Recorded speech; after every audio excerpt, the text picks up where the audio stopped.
Hey, welcome to the, what are we going to call it today? The Doe Show. Welcome to the Doe Show, everybody.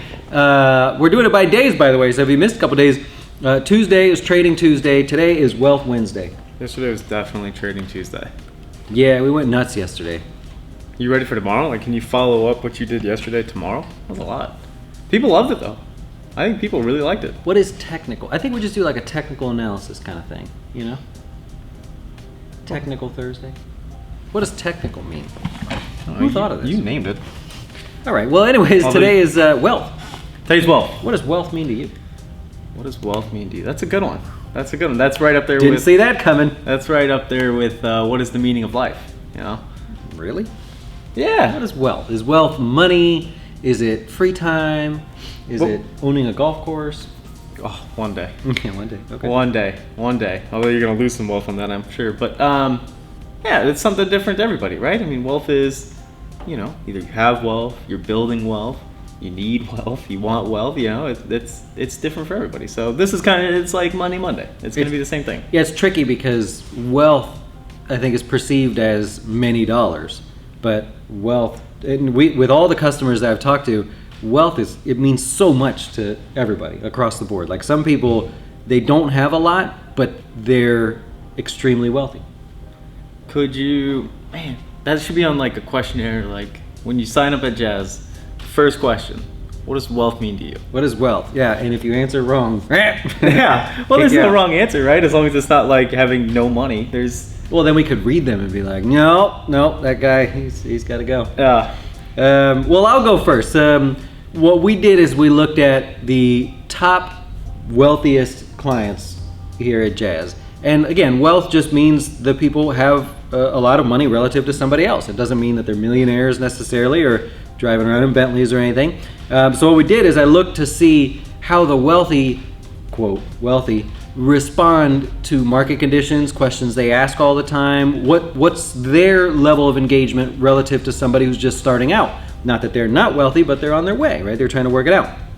So when we look at the top group there, I looked at 68 different people. I have a question. It's really bugging me. I was going to wait, but I have to ask now.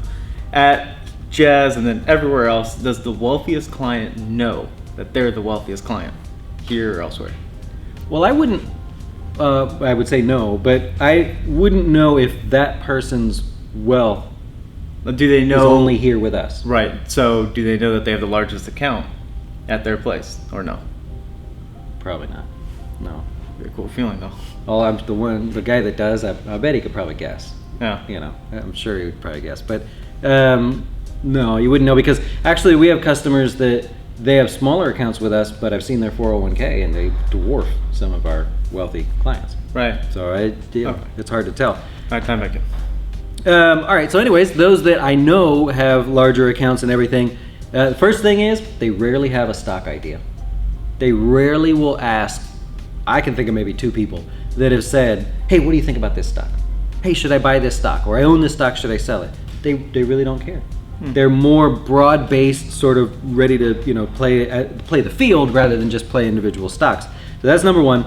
Number two, I find that the questions I get from them have to do with efficiency and volatility all the time. They're just fascinated by the idea of, is everything that I have as where it should be, as efficiently as possible? The dollar's going here, dollar's going there. Should a few more dollars go here? Should this investment change a little bit? They have that mindset, which leads me to number three. They are selfish and in a good way because they only care about their money. I never get somebody that calls and says, hey, I've got bigger account with you or whatever. What do you think about dividend investing? I keep hearing about dividend investing or REITs or crypto or pot stocks.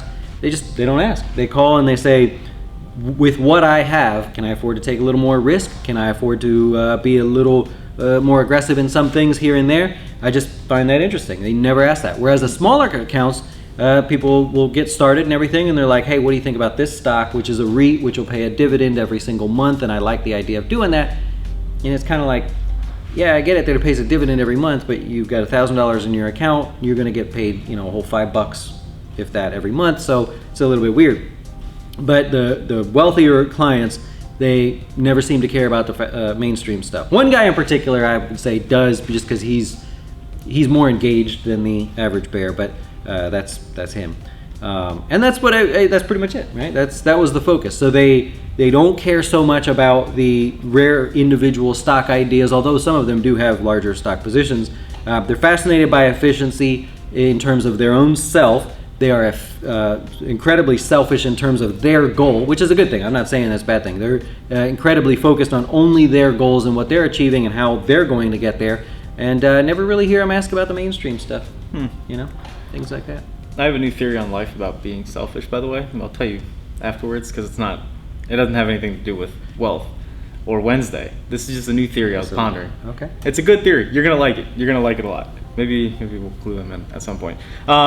So what I'm bringing to the table today for Show and Tell and Wine and Wealth. Yep. Or not Wine and Wealth. This is Wealth Wednesday. There's too many W's, man. We need to just call every show just this show. Yeah, just this show. That's all it is.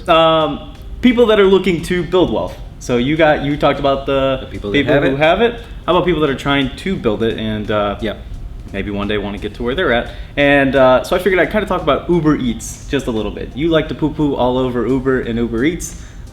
You do. Oh, Uber. Well, Uber Eats doesn't make any money, but hey. And Uber in general. Yeah. You don't like them. Anyway, well, it's not that you don't like them. I don't like them. I'd like to see them just do the ride-sharing thing. Right.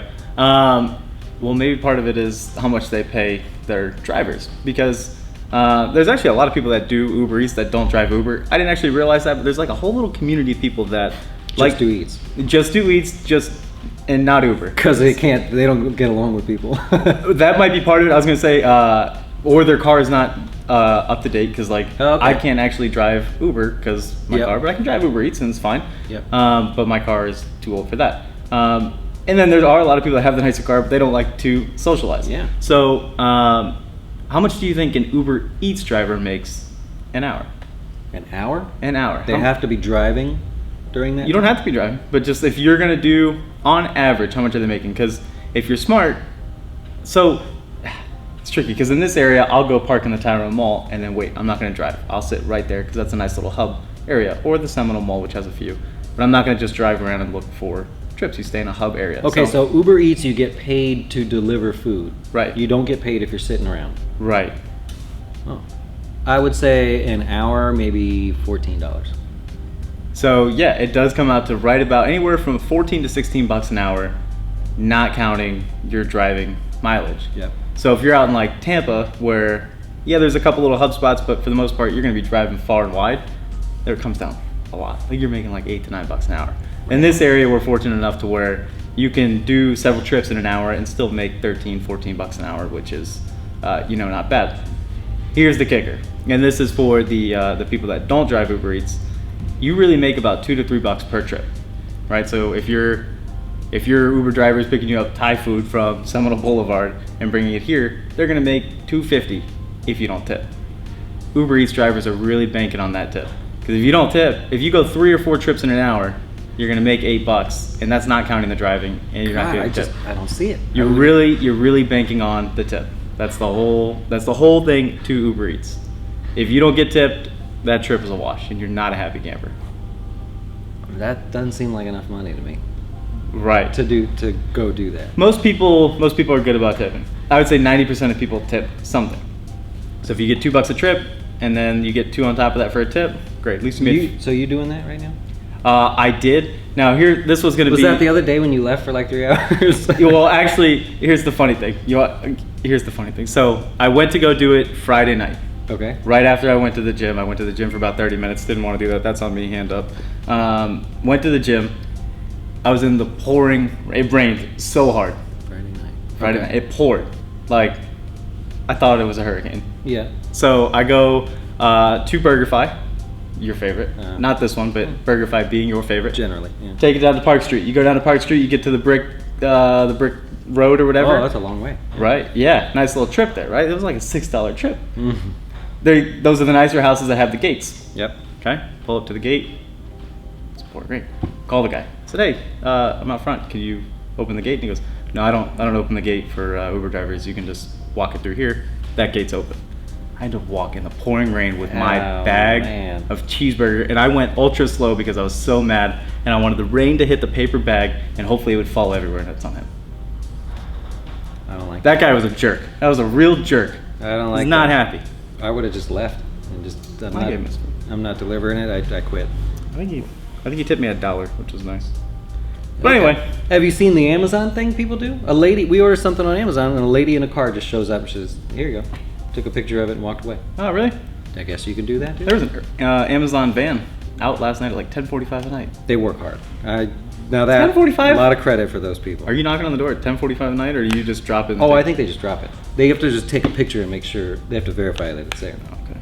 Yeah. Anyways, what are you doing for your wealth out there? Yeah. To build wealth and do that. I think next time I'll have something more interesting that's different, because everybody thinks of the same things. Like, I drive for Uber, I rent my house out, the Airbnb. Well, I guess not now, but they think of that stuff. I want to try to think of things outside the box, like what you can do with what you maybe have already to build a little wealth. So that's what I got. That'll be Monday or next Wednesday. Probably Wednesday. Okay. All right, enjoy. See you later.